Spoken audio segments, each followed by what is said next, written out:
कर चुके थे हम सी पार्ट में कि PH4 mixture of strong acids. अब की बात ले रहे हैं strong base.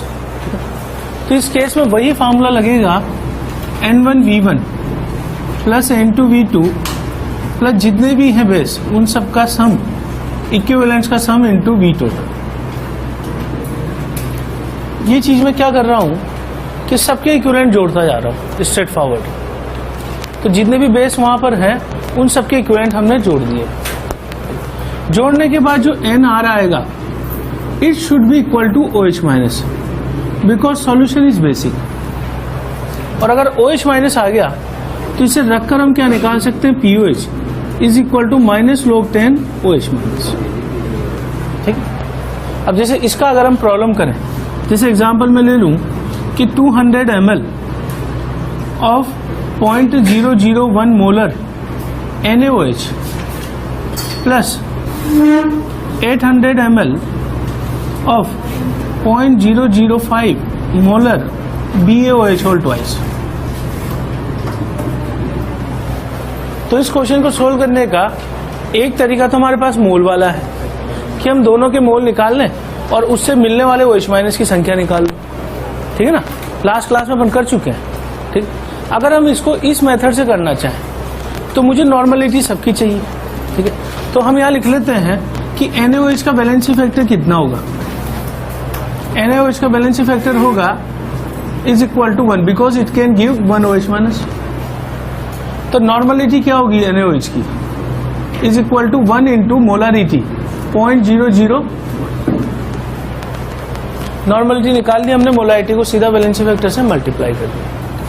Valency factor BaOH whole twice कितना होगा, is equal to 2 and molarity is given as, molarity is equal to 0.005। Valency factor है और मोलारिटी, तो नॉर्मलिटी BaOH होल ट्वाइस आ जाएगी is equal to 2 into 0.005 is equal to 0.01। ठीक।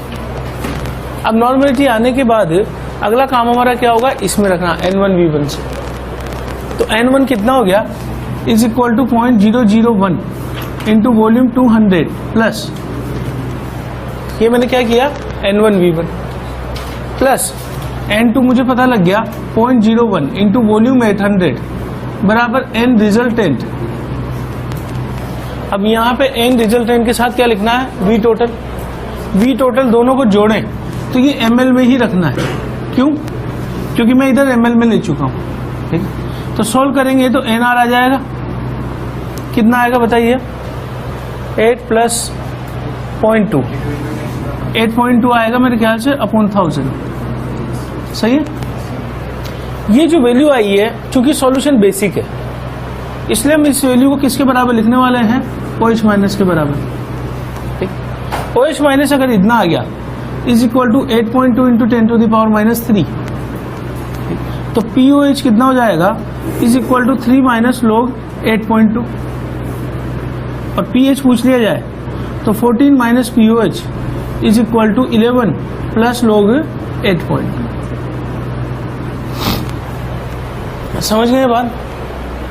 अगर acid का सॉल्यूशन होगा तो सेम फार्मूला यूज होगा, लेकिन NR बराबर क्या करना है, H प्लस। और बेसिक सॉल्यूशन होगा तो NR बराबर क्या करना है, OH माइनस। ठीक है। मोल से चाहो तो मोल से भी कर सकते हो, वो भी आसान तरीका पड़ेगा। ठीक है। चलिए अब इसके बाद जो नेक्स्ट केस हम ले रहे हैं, नेक्स्ट केस है कि PH4 mixture of strong acid and strong base, strong acid and strong base. अगर मान लो हम सिर्फ एसिड लेते तो उन सबके इक्विवेलेंट को जोड़ देते, अगर हम सिर्फ बेस लेते तो उनके इक्विवेलेंट्स को जोड़ देते। लेकिन हम एसिड और बेस अगर साथ में ले रहे हैं तो they will react with each other and they will try to neutralise each other. ठीक है। तो यहां इन दोनों के बीच में रिएक्शन होगी। कौन सी रिएक्शन होगी, एसिड प्लस बेस से क्या बनेगा, सॉल्ट प्लस वाटर,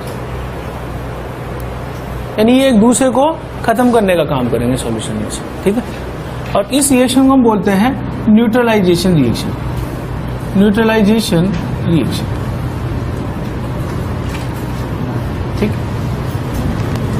अब इस केस में हमें क्या करना है, स्टेप फर्स्ट है calculate total equivalents of acid.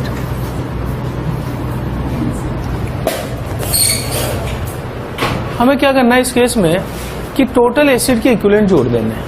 कैसे जोड़ देने हैं कि ई acid is equal to N1V1 plus N2V2 plus जितने भी हैं उन सबका सम।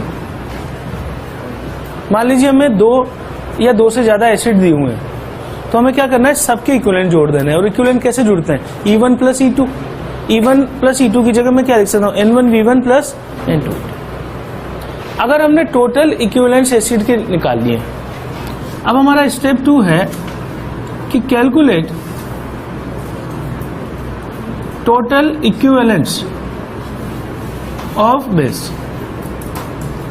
टोटल इक्विवेलेंट बेस हम कैलकुलेट करेंगे तो वो हो जाएगा N1 dash V1 dash plus N2 dash V2 dash. अब एसिड और बेस दोनों के इक्विवेलेंट्स हमने निकाल लिए। तीसरा स्टेप होगा compare equivalents of acid and base. हम क्या कर चुके हैं कि हम इक्विवेलेंट निकाल चुके हैं एसिड और बेस के, और अब हम इनको कंपेयर करेंगे।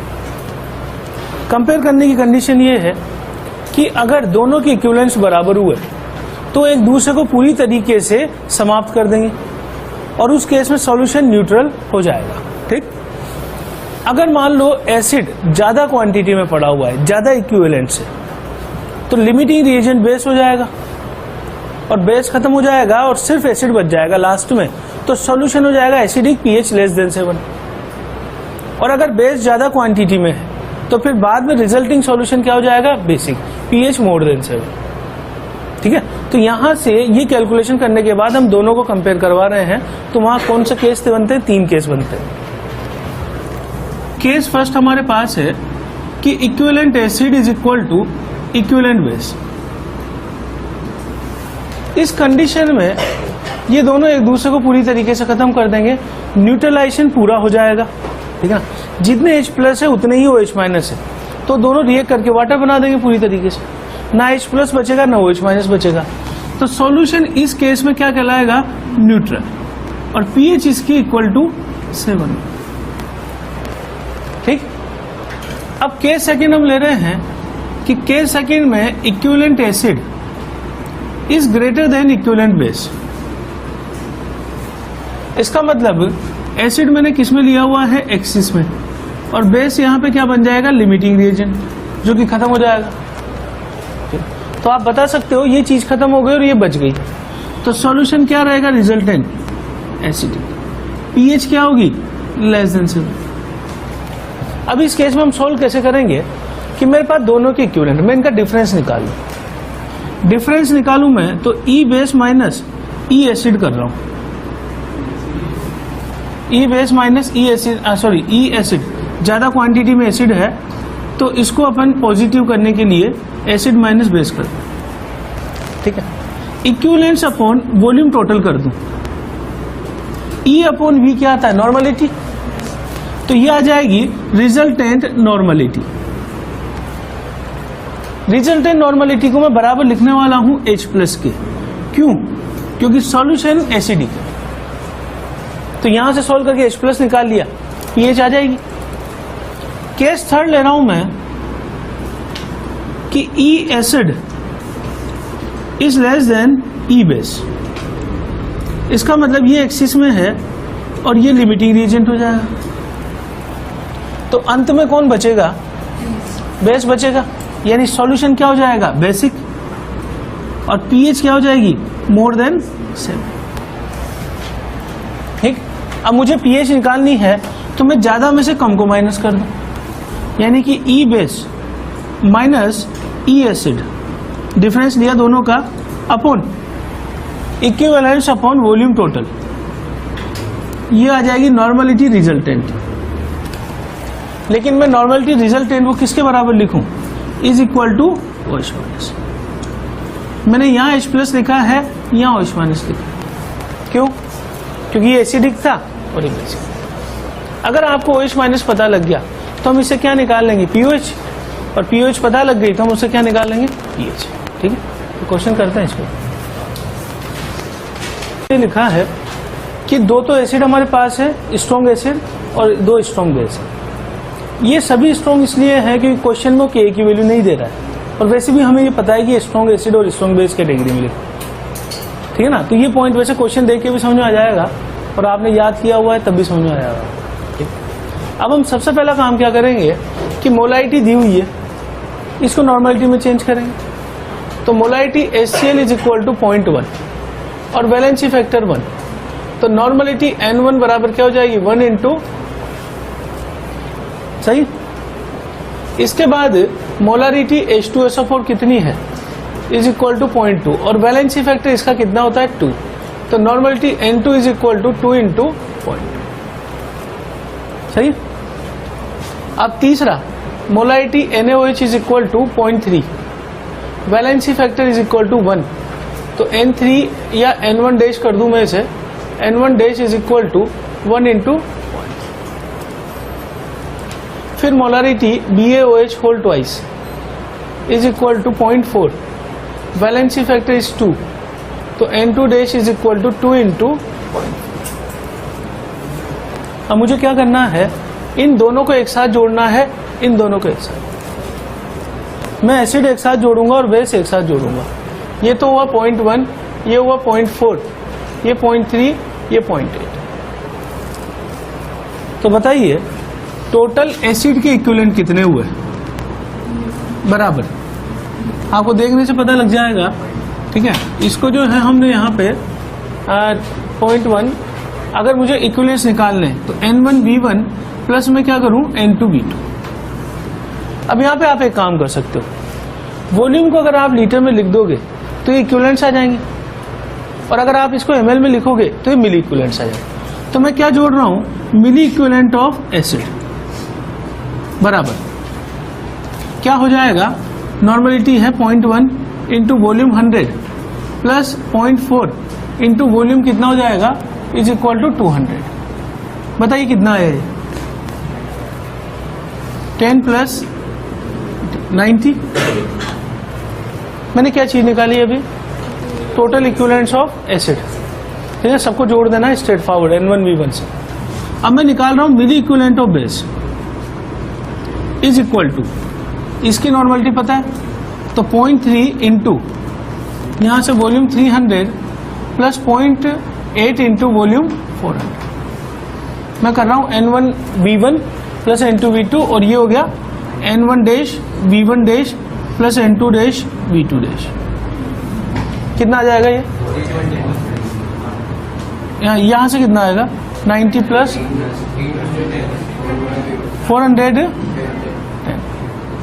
ये मिली इक्विवेलेंट्स हमने निकाली है बेस की। अब मिली इक्विवेलेंट निकालने के बाद हम इन दोनों का डिफरेंस देखें। पहले तो देख लें कि कौन सा बचेगा बाद में। ठीक है, ये लिमिटिंग रिएजेंट बन गया, ये एक्सिस में है, तो ये तो मुझे यहीं से पता लग गया कि सॉल्यूशन एसिडिक होगा या बेसिक होगा, बेसिक होगा। अब मुझे अगर पीएच निकालनी है तो मैं सीधा क्या काम करूं, इन दोनों का डिफरेंस ले लूं, कितना 410 माइनस 90 अपॉन वॉल्यूम टोटल। अब ये मिली इक्विवेलेंट्स ले रहा हूं तो वॉल्यूम मिलीलीटर में लिखूं, ये सावधानी रखनी। ठीक है ना, तो मिलीलीटर में ये 1000 ml हो गया। ठीक है, और ये मिली इक्विवेलेंट था, ये बराबर नॉर्मलिटी आ गई, और नॉर्मलिटी बराबर क्या रखना है, OH। तो बताइए OH माइनस कितना हो गया, 0.32, यानी कि 32 इंटू 10 टू द पावर -2 हो गया। सही ना, तो अगर pH OH माइनस आ गया तो pH is equal to 2 minus log 32, तो pH is equal to 12 plus log 32। अब log 32 की वैल्यू आप निकाल सकते हैं आसानी से, 2 की पावर 5, log 2 की वैल्यू पता है 0.3010, तो आगे सोल्व किया जा सकता है आसानी से ही। ठीक है ना भाई, अगर आप इसको आगे सोल्व करना चाहो तो 12 प्लस log 2 की पावर 5, तो ये आ गया 12 प्लस 5 log 2, और ये आ गया 12 प्लस 5 इंटू 0.3010।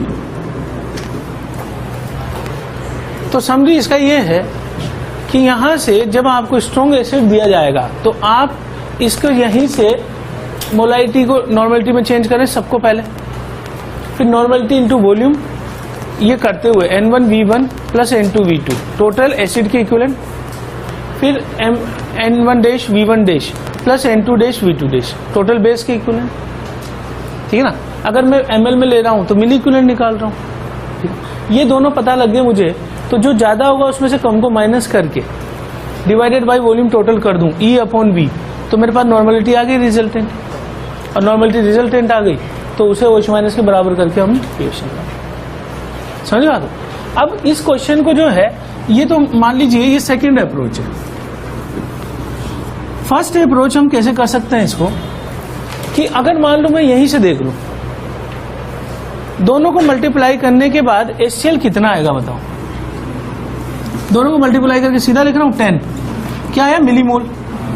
ठीक है, इससे H प्लस कितना मिलेगा 10, पूरा टूटेगा और 1 से 1 ही मिलेगा मुझे। H2SO4 कितना दिखाई दे रहा है आपको, बराबर दोनों को मल्टीप्लाई करना है 40, और इससे H प्लस कितना मिलने वाला है इज इक्वल टू 8। क्यों? क्योंकि H2SO4 टूटता है तो 2 H प्लस देता है साथ में, तो H प्लस के टोटल कितने हो गए बताइए 90।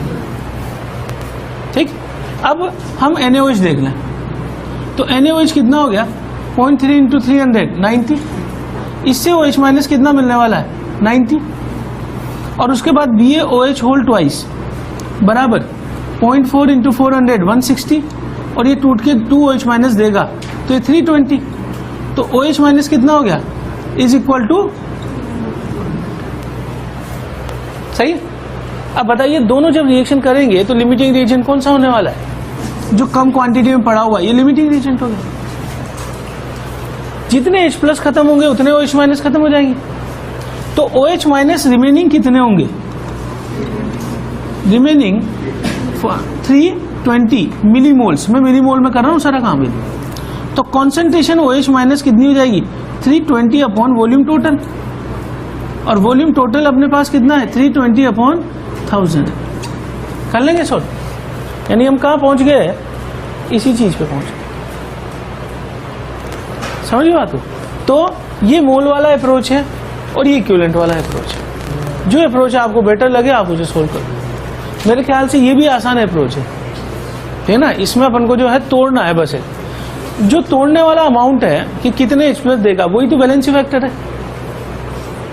बोलो ठीक ना। तो आप जैसा आपको कन्वीनियंट लगे वैसा आप कर सकते हैं।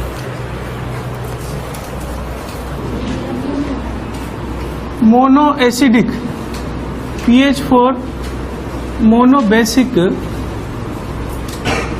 Weak acid, mono basic. Actually basicity acid की कैसे डिफाइन होती है कि एसिड जितने H प्लस देता है वही नंबर उसकी बेसिसिटी कहलाती है। एसिड जितने H प्लस देगा वही नंबर उसकी बेसिसिटी कहलाएगी। तो मोनो बेसिक मतलब एक H प्लस देने वाला है।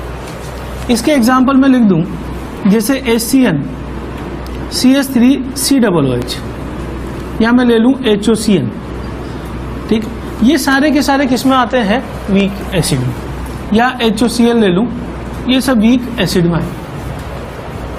अब वीक एसिड में अपन को कैसे लिखना है, अब इसका डेरिवेशन जो कर रहे हैं हम, ये तो हो गया हमारे पास वीक एसिड। ठीक, इसके डेरिवेशन के लिए हम जो है सपोज ले रहे हैं HA, तो HA टूट के बनाएगा H plus plus A minus आएगा।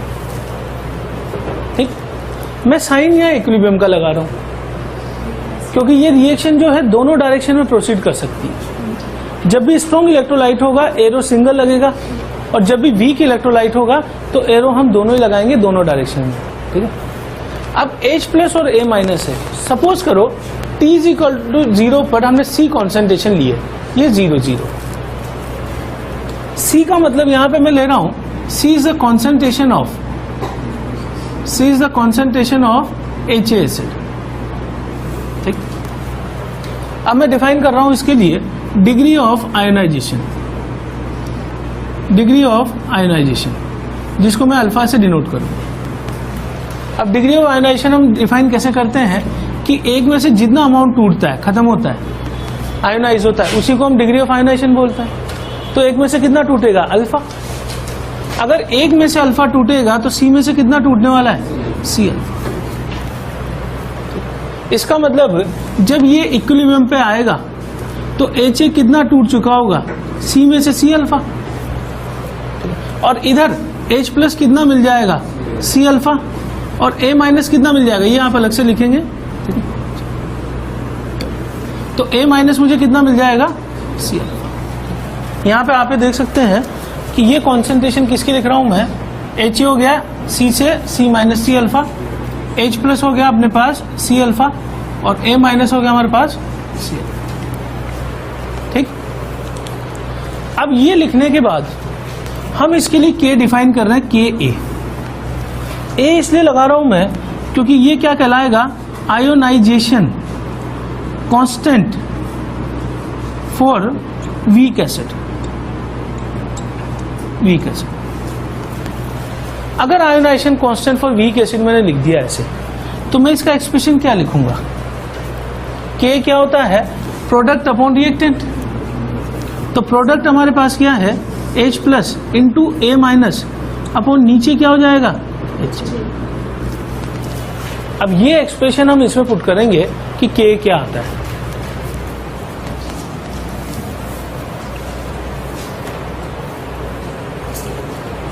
चलिए, अब इस एक्सप्रेशन में, के एक्सप्रेशन में हम ये वैल्यूज पुट कर दें। ठीक है, तो अगर हम ये वाली वैल्यूज पुट कर दें तो K A is equal to आ जाएगा C alpha into C alpha upon C one minus alpha. इसे मैं लिख सकता हूं C alpha square upon one minus. अगर मान लो मुझे क्वेश्चन में के ए दे दिया जाए और सी दे दिया जाए, तो अल्फा निकालने के लिए क्वाड्रेटिक इक्वेशन बनने वाली, ठीक ना? तो अब यहां से क्वाड्रेटिक से बचने के लिए अल्फा हम यहां से निकाल सकते हैं क्वाड्रेटिक बना के, लेकिन क्वाड्रेटिक से बचने के लिए हम अप्रोक्सीमेशन यूज कर रहे हैं। अप्रोक्सीमेशन जो है, अप्रोक्सीमेशन का मतलब ये है कि अपन आईनी के क्वेश्चन में अप्रोक्सीमेशन बहुत इंपॉर्टेंट है, क्योंकि जब आप इस पर कमांड करेंगे तो क्वेश्चन जो है तेजी से होगा, वरना कैलकुलेशन बहुत टफ हो जाएगी बगैर अप्रोक्सीमेशन। तो आईनी का एक बहुत इंपॉर्टेंट पार्ट ये है। अप्रोक्सीमेशन हमें क्या करना है कि हमें मान रहे हैं कि अल्फा इज नेग्लिजिबल। नेग्लिजिबल का मतलब क्या लेना है कि alpha should be equal to less than 10%। अब जो 10% का क्राइटेरिया मैंने रखा है, इसको मैं 5% भी रख सकता था। एक्यूरेसी बढ़ती जाएगी, ठीक है ना? अगर मैं इसे 1% रख दूंगा तो और एक्यूरेट हो जाएगा, लेकिन हम जो है एक नॉमिनल जो बाउंड्री खींच रहे हैं वो 10% के आसपास वाली। अब 10 के आसपास आ गया, मतलब 11% भी आ गया, तब भी मान लेना है। मतलब ऐसा नहीं कि कोई हार्ड एंड फास्ट रूल नहीं है कि 10% से ज्यादा होते ही ऐसे करना है, ठीक है? लेकिन 10 के आसपास वाला जो नंबर है उसका रूल ये है कि कोई भी चीज अगर किसी दूसरी चीज के कंपेयर में 10% या उससे कम है तो हम उसको नेग्लेक्ट मान लेते हैं। जैसे अगर किसी आदमी के पास 100 रुपीज है, दूसरे के पास 1 रुपया है, तो 1 रुपया जो है अपन 100 की कंपैरिजन में कम मान सकते हैं, नेग्लिजिबल मान सकते हैं।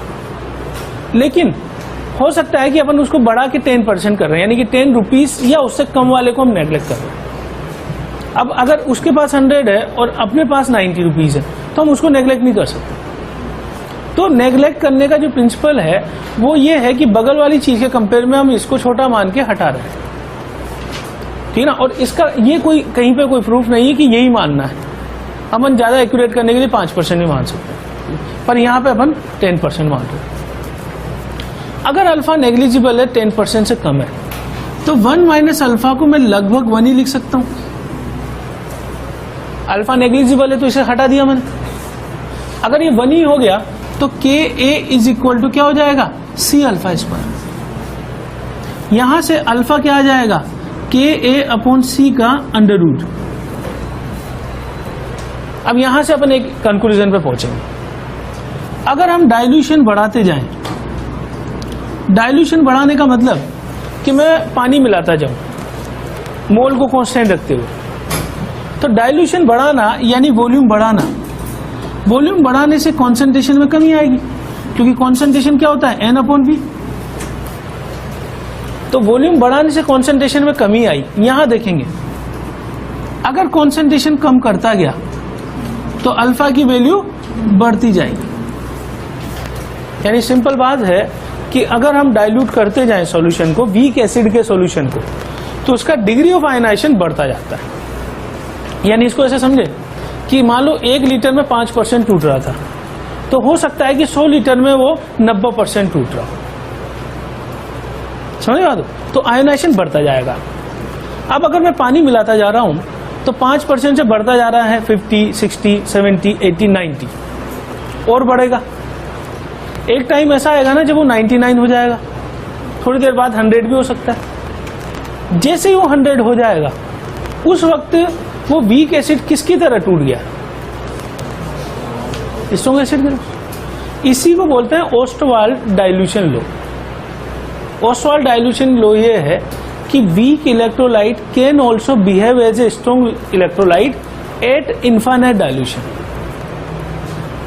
ठीक, इनफाइनाइट डाइल्यूशन यानी ये है कि अगर मैं वॉल्यूम को टेंडिंग टू इनफाइनाइट कर दूं, बहुत ज्यादा पानी मिला दें, तो इसे हम बोलते हैं इनफाइनाइट डाइल्यूशन।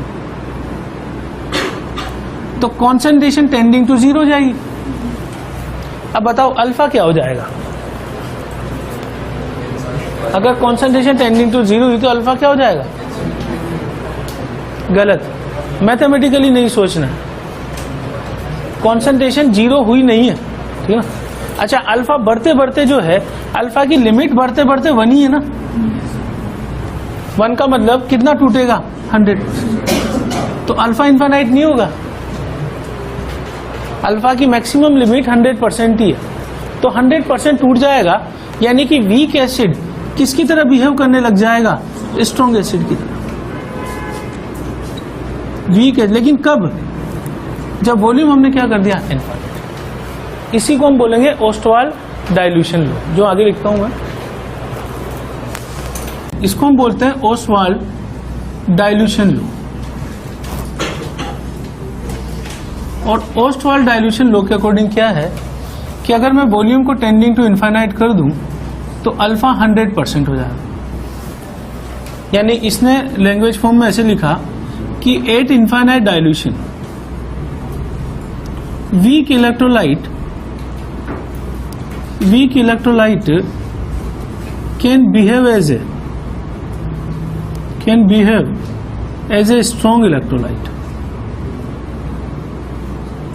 स्ट्रॉन्ग इलेक्ट्रोलाइट यानी कि वीक एसिड क्या बन जाएगा? Strong acid. ठीक, अब इसके बाद हमें लिख रहे हैं कि H+ आयन कॉन्सेंट्रेशन हमने क्या लिखी थी अभी? C alpha. एसिड कितना टूटा था? C में से C अल्फा, तो ये बना था C अल्फा। अब मेरे पास अल्फा की वैल्यू है √Ka/C। ये अल्फा मैंने यहां पुट किया, ये चीज क्या हो जाएगी? √Ka/C।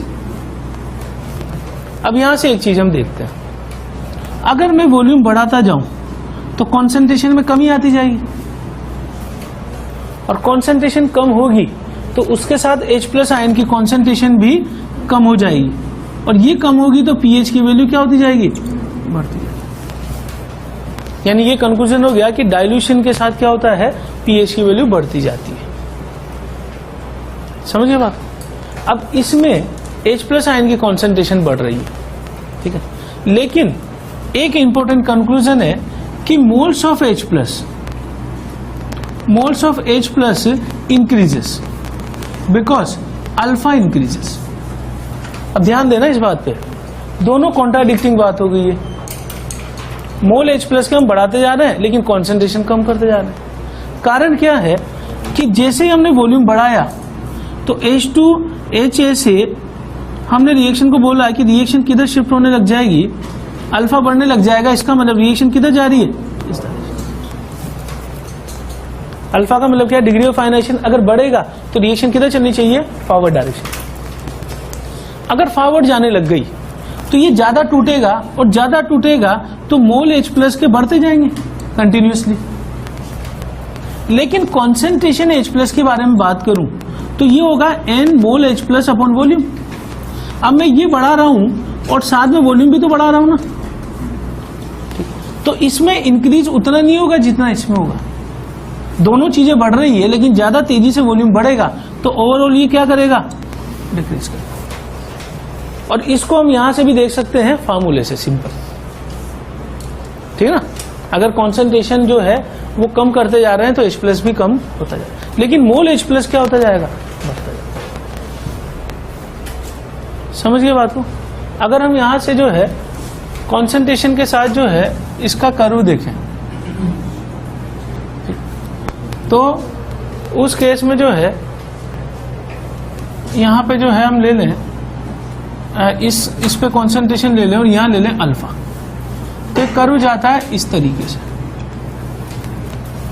ओस्टवाल के हिसाब से अल्फा का जो कर्व है, अल्फा बराबर क्या था, √k/c। अब आप इसको ऐसे सोच लो, अगर मैं इधर करता जाऊं, इसे कॉन्सेंट्रेशन में कमी करता जाऊं तो अल्फा बढ़ता जाएगा और एकदम तेजी से बढ़ेगा, और अगर जब कॉन्सेंट्रेशन 0 हो जाएगी तब अल्फा कितना हो जाएगा, पर। अब मैंने इस कर्व को यहां नहीं मिला है, क्यों, क्योंकि प्रैक्टिकली कॉन्सेंट्रेशन को 0 करना इम्पॉसिबल है। कॉन्सेंट्रेशन एग्जैक्टली 0 तब हो सकती है जब मैं मोल वहां पे 0 कर दूं, लेकिन अगर आपने किसी सॉल्यूशन में 1 मोल भी डाला हुआ है, अब आप पानी कितना भी डाल दें, ठीक है, तब भी कॉन्सेंट्रेशन तो रहेगी ना वहां पे। तो कॉन्सेंट्रेशन टेंडिंग टू 0 लिख सकते हैं, ठीक है, लेकिन कॉन्सेंट्रेशन 0 नहीं लिख सकते। तो कॉन्सेंट्रेशन 0 नहीं है इसलिए मैंने यहां मिला, अगर होती तो फिर यहां मिला देता मैं, कितने पे, 1 पे।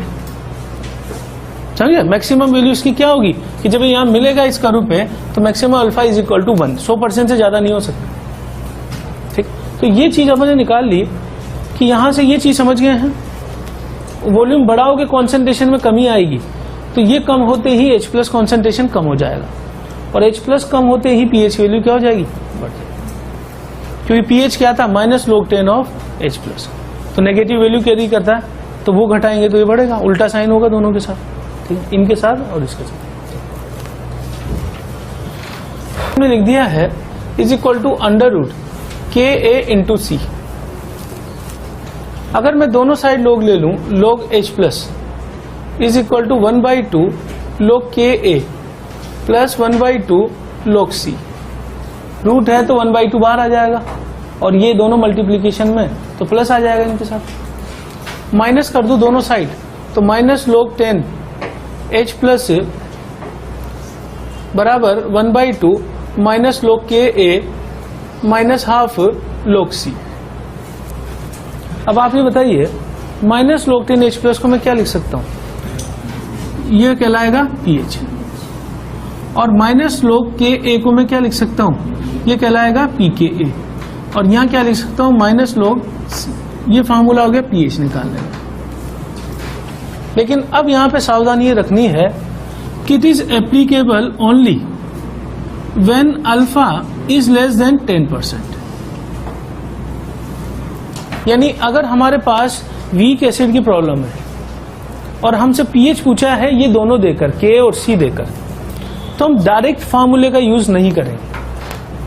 हम हमेशा क्या करेंगे, पहले अल्फा को चेक करेंगे तभी इसको लगा सकते हैं, क्योंकि ये जो फार्मूला आया है ये हमारा आया है अप्रोक्सीमेशन मानने के बाद। अप्रोक्सीमेशन यानी कि अल्फा को नेग्लिजिबल मानने के बाद मैं यहां पहुंचा हूं, तो अगर अल्फा 10% से बड़ा हुआ तो ये वैलिड नहीं है। तो डायरेक्ट इस फार्मूले का यूज हमें नहीं करना है। क्वेश्चन कैसे करेंगे ये मैं बताता हूं, ठीक। Calculate pH of 0.2 molar CH3COOH solution, और हमें दे दिया कि Ka इज इक्वल टू 2 × 10⁻⁵। अब पहली बात तो ये कि हमें आइडेंटिफाई करना है कि एसिड है या नहीं है। अगर हम आइडेंटिफाई कर चुके हैं एसिड, तो वीक एसिड है या स्ट्रॉन्ग एसिड है वो इससे पता लग जाएगा। K की वैल्यू बहुत कम है, इसका मतलब ये वीक एसिड है। और ट्रिक ये है कि K नॉर्मली देते किसके लिए है, वीक एसिड को। 99% प्रॉब्लम में वीक एसिड के, हार्डली कोई प्रॉब्लम देखोगे जिसमें स्ट्रॉन्ग एसिड के लिए दिया हुआ होगा, हार्डली। और वो भी ऐसा होगा कि K की वैल्यू जो है 1000 या 10,000 के आसपास होगी, ठीक है ना, तो उसका कोई मतलब नहीं है, ठीक। तो ये 2 × 10⁻⁵ है, इससे मैंने वीक एसिड पहचान लिया। अब हम डायरेक्ट फार्मूले पे जंप नहीं करेंगे, फार्मूले का यूज नहीं करना है बगैर अल्फा को चेक किए। तो जो हमारा सबसे पहला स्टेप होगा वो है कि अल्फा कितना होगा। तो अल्फा बराबर अंडर रूट, ये हो जाएगा k/c। k की वैल्यू रख दूं मैं 2 × 10⁻⁵ अपॉन c 0.2, ये कितना हो गया √10⁻⁴ बराबर 10⁻²। और परसेंटेज निकालना चाहूं तो 100 से गुणा करके मैं इसे लिख सकता हूं 1%। अब हम इसको एनालाइज करेंगे। ये 1% आ रहा है तो ये करेक्ट है, as it is less than 10%। अब ये दिमाग में रख लेना, ये डेटा 10%। अगर 10% से कम आता है तो सही मान लेंगे, और 10% से ज्यादा आता है गलत मानेंगे, है ना। ज्यादा का मतलब जैसे 20 आ गया, 25 आ गया, 30 आ गया, लेकिन मान लो 10.5 आ गया तो उसको भी सही मान सकते हैं एकदम बाउंड्री वाले केस में। वो सारा इस चीज पे बेस्ड है कि आपका जो रिजल्ट आने वाला है उसमें एक्यूरेसी कितनी आने वाली है, ठीक है ना। तो बहुत ज्यादा आंसर पे फर्क नहीं पड़ेगा, ठीक। तो 1% जो है correct as it is less than 10%। अगर ये निकाल चुके हैं तो अगले स्टेप पे आगे बढ़ जाएंगे कि H+ ion concentration is equal to C alpha. C कितना है 0.2, और अल्फा मैंने निकाला है 10⁻², ये आ गया 2 × 10⁻3। अगला स्टेप है pH, pH -log10 H+, जो कि मैं लिख सकता हूं यहां से 3 - log2, ठीक। तो ये हमारे स्टेप्स होंगे, यानी सीधा हम फार्मूला नहीं पुट करेंगे, हम पहले निकालेंगे alpha, then H+, then pH। अब ऐसा अपन क्यों कर रहे हैं? क्वाड्रेटिक से बचने के लिए, क्योंकि हर क्वेश्चन में हमें क्वाड्रेटिक की जरूरत पड़ती है, ठीक है, लेकिन हम अप्रोक्सीमेशन करने की वजह से उससे बच गए। कैसे, वो देख रहे हैं। ये क्वेश्चन के साथ मैं एक पैरेलली क्वेश्चन लिख रहा हूं कि calculate pH 4 10⁻⁵ molar acetic acid, और हमें K वही दे दिया 2 × 10⁻⁻⁵। अब अगर किसी बच्चे ने सीधा फार्मूले का यूज कर लिया तो गलत करने वाला है वो, ठीक। तो pH जो है 10⁻⁵ है CH3COH के लिए, तो अल्फा बराबर में क्या लिखूं? पहला स्टेप √Ka/C, ठीक। √Ka/C 2 × 10⁻⁵ अपॉन कॉन्सेंट्रेशन मैंने कितनी दी है 10⁻⁵। अभिषेक 10⁻⁵ √2, √2 यानी 1.414। 100 से गुणा कर दूं मैं तो 141.4 आ गया परसेंटेज में। अब इट इज नॉट पॉसिबल, 100% से ज्यादा वाला रिजल्ट तो किसी भी केस में वैलिड नहीं है, ठीक ना। लेकिन हम 10% से जब भी ज्यादा आ जाएगा उसको गलत मानेंगे। ऐसा नहीं कि 100 से ज्यादा आ रहा है इसीलिए गलत माने। मान लो यहाँ 80 आ जाता है, 90 आ जाता तो भी गलत होता, ठीक है। तो हम यहाँ लिखेंगे कि it is incorrect as it is more than 10%। Criteria क्या लेंगे? 10%। यानी कि यहां पर हो सकता है कि 60% आ जाए, 70% आ जाए, उसको भी गलत मानना है। अप्रोक्सीमेशन गलत हो गई, यानी approximation is not correct for this case. अब हमें आगे कैसे बढ़ना है वो देखना है। जब इस क्वेश्चन में अपन ने pH निकालना था तो हम डायरेक्ट उस फार्मूले में नहीं रखेंगे कभी, ये सावधानी तो रखनी है हमें। अल्फा मैंने निकाला और वो 10% से ज्यादा आते हैं, गलत कर दिया। अब हम क्या करेंगे? Use Ka is equal to, हमने लिखा था फार्मूला C α²/1। Ka की वैल्यू 10⁻⁵, कॉन्सेंट्रेशन की वैल्यू 10⁻⁵, α²/1 सही। तो α²/1 अल्फा इज इक्वल टू आ गया 2। अब यहां से क्वाड्रेटिक बनेगी और मैं अल्फा को मालूम करूं, ठीक। अल्फा मालूम करने के बाद मेरा अब नेक्स्ट स्टेप होगा कि H+ is equal to C alpha. C की वैल्यू है 10⁻⁵ क्वेश्चन में, अल्फा इधर पुट कर दूं H+ आ जाएगा। और तीसरा case pH is equal to minus log 10 H plus. तो ये वाला केस बहुत इंपॉर्टेंट है, इनमें हमें जो है हमेशा अल्फा को चेक करते हुए ही आगे बढ़ना है। ठीक, अब पिछले क्वेश्चन में हमने इस फॉर्मूले का यूज नहीं किया, तो जो मेथड हम अप्रोक्सीमेशन कर रहे हैं उसका एडवांटेज क्या है? उसका एडवांटेज ये है कि हर बार हमें क्वाड्रेटिक नहीं बनानी पड़ रही, यानी कि अप्रोक्सीमेशन करने से क्वाड्रेटिक से बच रहे हैं। लेकिन क्वाड्रेटिक से हम तभी बच पाएंगे जब हम अल्फा चेक करके ये कर लेंगे इंश्योर कि इट इज लेस देन 10%। अगर लेस देन 10% नहीं है तो फिर अप्रोक्सीमेशन रॉन्ग हो जाएगी। अब इस अल्फा का कोई यूज नहीं है, इसको हटा दें अब, ठीक है। अब इस केस में क्या यूज करेंगे? के का फॉर्मूला, जो ओरिजिनल फॉर्मूला है। तो यहां से हम पूरा एग्जैक्ट सोल्व कर रहे हैं, we are not using approximation in this case. अब आप इसको सोल्व करोगे तो अल्फा निकलेगा, कितना आएगा लगभग? माइनस वाली वैल्यू तो हटा दें,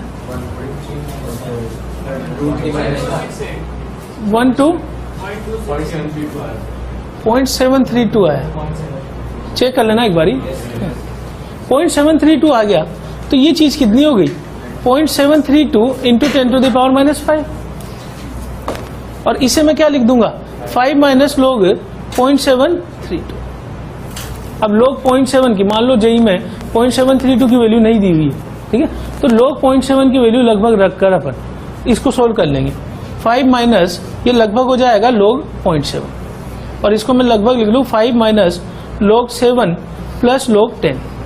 अब log 7 की वैल्यू दी हुई है तो हम उसे सोल्व कर सकते हैं। कितनी होती है log 7 की वैल्यू? log 6 की वैल्यू कितनी होगी? log 5.6990। log 6 कितना होगा?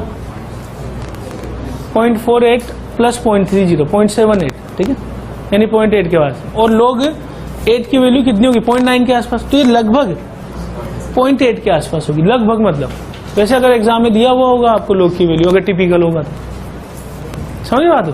तो इस तरीके से हम आगे बढ़ेंगे इन प्रॉब्लम्स में।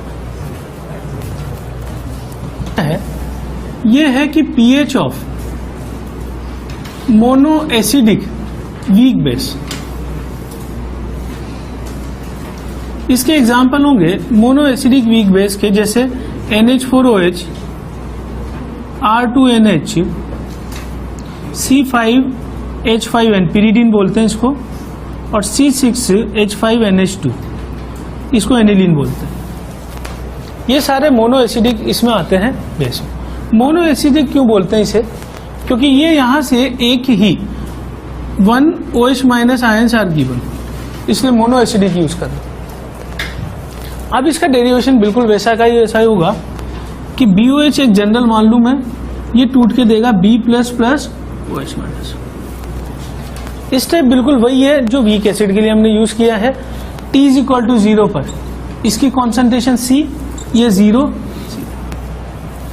इक्विलिब्रियम पे C में से कितना तोड़े? C में से तोड़ दें C अल्फा। अगर अल्फा में क्या डिफाइन कर रहा हूं? Alpha degree of ionization define कर रहा हूं, तो एक में से अल्फा टूटेगा, C में से C अल्फा। अगर ये C अल्फा टूटा, स्टोइकोमेट्री 1 1 1 की है, ये बन जाएगा C अल्फा, ये बन जाएगा C अल्फा। अब इस एक्सप्रेशन को मुझे कहां रखना है? KB में, ठीक है।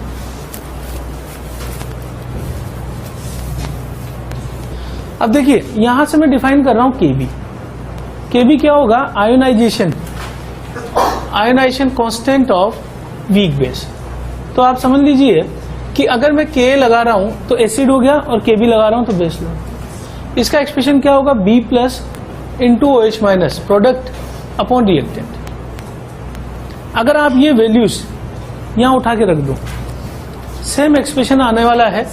क्या आने वाला है? C alpha square upon 1। और सेम इसी तरीके से मैं अप्रोक्सीमेशन यूज कर दूं, तो अप्रोक्सीमेशन में हम ये कहेंगे कि अल्फा इज लेस देन 1। अगर बहुत कम है अल्फा तो मैं इसे क्या मान सकता हूं? नेग्लिजिबल। नेग्लिजिबल मान लिया तो KB इज इक्वल टू क्या लिख दिया? C alpha square. तो अल्फा बराबर क्या हो गया? KB अपॉन C का अंडर रूट। सेम फार्मूला हो गया। थोड़ी देर पहले जो मैंने लिखा था वहां Ka आया था, यहाँ KB आ गया। अगर मैं वॉल्यूम बढ़ाता जाऊं तो कॉन्सेंट्रेशन में कमी आएगी, अल्फा बढ़ता जाएगा। अगर मैं वॉल्यूम इनफाइनाइट की तरफ कर दूं तो कॉन्सेंट्रेशन टेंडिंग टू 0 होता जाएगा और अल्फा टेंडिंग टू 1 होता जाएगा, और वीक बेस क्या बन जाएगा, स्ट्रॉन्ग बेस। ये चीज समझे हो ना। अभी थोड़े पहले लिखा है ओस्टवाल्ड डाइल्यूशन लो। वॉल्यूम अगर इनफाइनाइट कर दिया तो concentration tending to 0, alpha continuously बढ़ रहा है तो बढ़ते बढ़ते मैक्सिमम वैल्यू पे पहुंच जाएगा, कितने पे, 1 पे, यानी 100%। अब अल्फा अगर मुझे पता लग गया तो OH माइनस हमने कहां से लिखा था, ये OH माइनस था, कितना था, C अल्फा। तो OH माइनस C अल्फा में मैं अल्फा पुट कर दूं तो OH माइनस का एक्सप्रेशन वही हो गया अंडर KB इंटू C। और यहां भी वही चीज हो जाएगी कि कॉन्सेंट्रेशन में कमी करोगे तो कॉन्सेंट्रेशन OH माइनस की कम होती जाएगी। अगर कॉन्सेंट्रेशन OH माइनस की कम होती जाएगी तो उल्टा सोचें, POH की वैल्यू क्या होती जाएगी, बढ़ती जाएगी। अगर POH बढ़ता जाएगा तो फिर pH की वैल्यू क्या होती जाएगी, कम होती जाएगी। किसका फर्क पड़ रहा है, डाइल्यूशन का। अगर हम डाइल्यूशन बढ़ाते जा रहे हैं तो डाइल्यूशन बढ़ाने का मतलब हम वॉल्यूम को बढ़ाते जा रहे हैं, पानी मिलाते जा रहे हैं। अब अगर मैं यहां से लॉग लेके सोल्व करूं, बिल्कुल वही फार्मूला आएगा, POH is equal to half PKB minus half log C। ठीक, अब इसमें सावधानी रखनी, बिल्कुल वही फार्मूला है, ये PKB, वहां आया था pH, यहां आ गया POH, वहां PK था, यहां PK। यहां से आप ये देख सकते हो कि अगर मैं वॉल्यूम बढ़ाता जा रहा हूं तो कॉन्सेंट्रेशन में कमी आती जाएगी, ये फंक्शन कम होगा तो ओवरऑल ये बढ़ेगा ना, और अगर POH बढ़ेगा तो इसका मतलब pH की वैल्यू कम होती जाएगी। लेकिन सावधानी ये रखनी है अगेन कि ये तभी वैलिड है when alpha is less than 10%। अगर अल्फा 10% से कम नहीं है, मतलब 10% से कम है, तो ही इसका यूज करेंगे। अगर अल्फा ज्यादा आ जाता है 20%, 30%, तो फिर हम उस केस में वही मेथड यूज करेंगे, इससे सोल्व करेंगे एग्जैक्ट और क्वाड्रेटिक बनने वाली है। समझ गए बात को, बिल्कुल वो का भी डेरिवेशन है, कोई अंतर नहीं। यहाँ पे वीक बेस हमने लिया है, KB दिया हुआ क्वेश्चन। तो सबसे पहला स्टेप हमारा क्या है, अल्फा निकालना। अल्फा का क्या फार्मूला है, under root KB upon C। यहां रख दूं मैं 2 into 10 to the power minus 5 upon 10 की पावर माइनस 3, यह आएगा under root 2 into 10 to the power minus 2। ये चीज आ जाएगी root 2 into 10 to the power minus 1।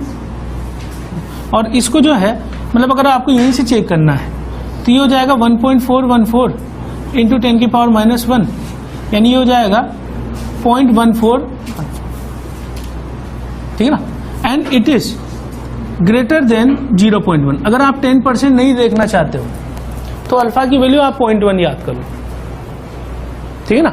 या फिर अगर आप इसको परसेंटेज से देखना चाहो तो 100 से गुणा करूं, 14.14% है, and it is greater than 10%। अगर 10% से ज्यादा आ गया तो मुझे इस अप्रोक्सीमेशन को क्या मानना है, अब हम इसको लेके आगे नहीं बढ़ने वाला है, ना ही हम डायरेक्ट फार्मूले का यूज करके pH निकालेंगे, ठीक है ना, क्योंकि वो फार्मूला गलत है अप्रोक्सीमेशन के हिसाब से। वो तभी वैलिड करेगा जब अल्फा लेस देन 10% हो। अब अपन क्या करें, उसी स्टेप पे आ जाए कि use exact KB is equal to C alpha square upon 1 minus alpha. तो alpha square upon 1 minus alpha को मैं क्या लिख सकता हूं, 2 into 10 to the power minus 5 upon 10 की पावर माइनस 3, यानी कि 2 into 10 to the power minus 2। यहां से क्या निकालेंगे अपन, क्वाड्रेटिक इक्वेशन बनी। क्वाड्रेटिक से हमने अल्फा निकाला, और अल्फा निकाल के नेक्स्ट स्टेप में, सेकंड स्टेप में हम जाएंगे किस पे, OH माइनस पे, जो कि कितना होगा, C कितना यूज करेंगे, 10 की पावर माइनस। अल्फा यहां से निकाला क्वाड्रेटिक से, ये निकाल के C से मल्टीप्लाई करके C अल्फा आ गया। तो तीसरे पार्ट में मैं क्या निकालूंगा, POH, और POH के बाद में क्या निकालूंगा, pH, जो कि कितना होगा, 14 माइनस POH। बात समझ में आ गई है, 14 माइनस POH, ठीक है, ये वीक एसिड।